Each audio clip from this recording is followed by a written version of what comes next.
All right. Good morning. It is Monday, April the 13th. Johan is on a quick 2-day trip to see some clients.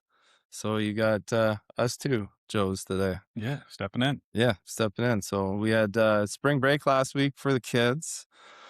So we were kind of scattered all over the place a little bit. Johan was up in the mountains with his.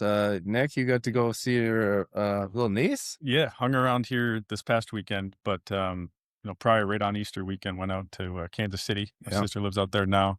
Just kind of this stage of life, everybody's a bit scattered, yeah, and but it was really nice to go see some family and her new daughter. So got to play uncle for the weekend, and yeah, that's just fun. just really nice to go, meet her and visit the family out there. Yeah. So, Well, that's fun.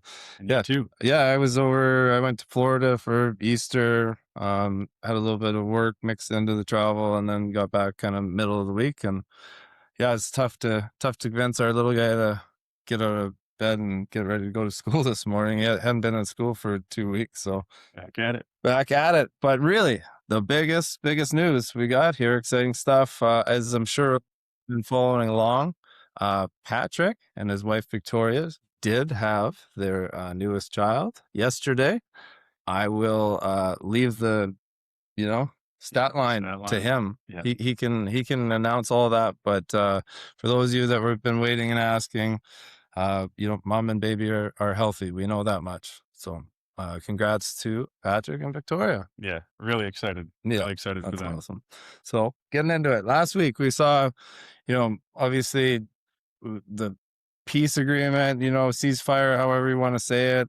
So we saw kind of a big market rally Wednesday through Friday, basically kind of got back to where the previous month highs were, etc. It sounds a little bit as if those peace talks are not going well or have kind of fallen apart already. So U.S. as of this morning, moving into the Strait of Hormuz to blockade it. So on that, we saw oil prices up in this morning session a bit, back over 100.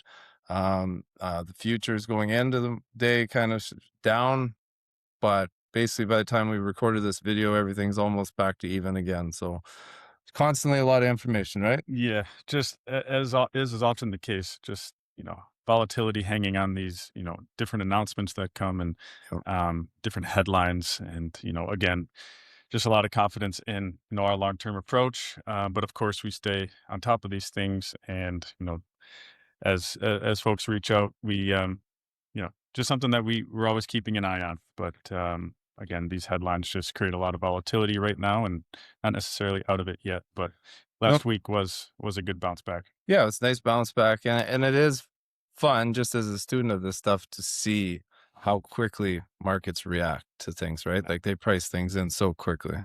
Yeah. Yeah. Anyways, so this week, looking ahead, really, the biggest thing Wednesday, U.S. tax deadline, right? Looking at 2025. Yeah, yeah, and on our end, just that IRA and Roth IRA deadline just coming up really quick. Um, really the last couple days here to get those funded. So, any questions, about eligibility or wanting to get those done, we've emailed a few folks, just trying to make sure that we do everything we can to make sure that we're on top of those. But yeah, on your end, any questions come up, please reach out because we just got a couple days here to get Yeah. those done. Yeah, we're doing a few last minute ones, but obviously, yeah, if you fill into that bucket where you wanted to make a 2025 contribution but haven't yet, as of Wednesday, you will no longer be eligible. So Yep. give us a call today if that's you. Hope everybody has a great week. Congrats again to Patrick and Victoria. Excited to meet the new one. Yeah, Yeah. it's All right. great. See you guys. See ya.